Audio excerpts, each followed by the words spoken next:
Hey everybody, welcome to Fridays with Flanagan. My name is Chris Flanagan and I'm running for state representative for the 1st Barnstable District. I'm very excited to be here with Emily Smalley, who's the executive director of Calmer Choice. Welcome, Emily. Thank you for joining me this Friday. Thank you so much. Do you want to talk to us a little bit about Calmer Choice, what your mission is, who you are, and who you serve? Sure. Calmer Choice was founded in 2010 in the midst of the opioid crisis that was happening here on the Cape as a solution to really the well-being of the young people in this community. And we started by teaching mindfulness in one school, and it has worked its way up to serving more than 40,000 children, young adults, everyone across all age spans really, since 2010.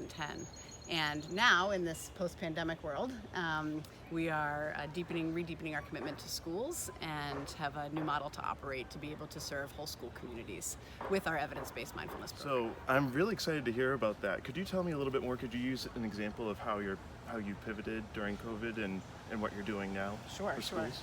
So when COVID hit, the schools essentially shut down, and so we were not able to go in to do our in-person programming. We offer an 8-week curriculum for schools to be able to use primarily in grades K through 5. And so we had to shift and do that virtually. And so we created some virtual content. We ran some virtual classes where we would push into the classrooms that were there. We operated a lot more community programs, reaching kids and adults outside of their typical setting that they would take a mindfulness course in. And we didn't think it could happen virtually, and it did, and it was a real big success. And through that, we really were very creative and trying to meet the needs of the community as a whole.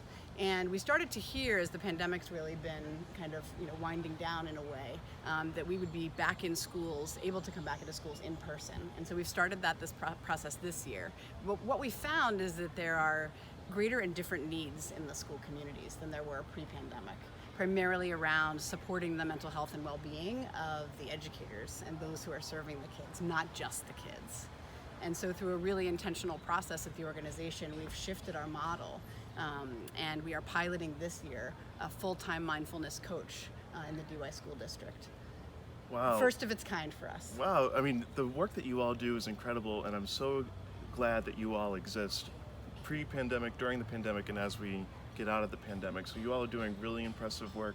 Is there anything that you want the public to know, if there's an event or resources, where to find you, all that good stuff? Sure. So we are, our website, calmerchoice.org. You're welcome to visit at any point. There's ways to contact us on the website.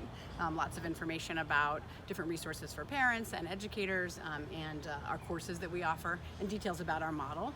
We have a big event coming up in the fall. We're trying to confirm the date, so be on the lookout. End of October. We're doing a gathering to really sort of celebrate this new model and really celebrate the impact that it has the potential to have on schools, to be able to integrate mindfulness into their day-to-day life, just like you would integrate an academic coach for ELA or for math. And so really, we're really hopeful that this is going to pave the way for mindfulness to be an integrated part of the school community here on the Cape. Well, that's fantastic. Thank you so much, Emily, for joining me on Fridays with Flanagan, and thank you so much for the work that you do around mindfulness and mental health here on the Cape. Thank you all for joining us this Friday, and I look forward to seeing you next Friday on Fridays with Flanagan.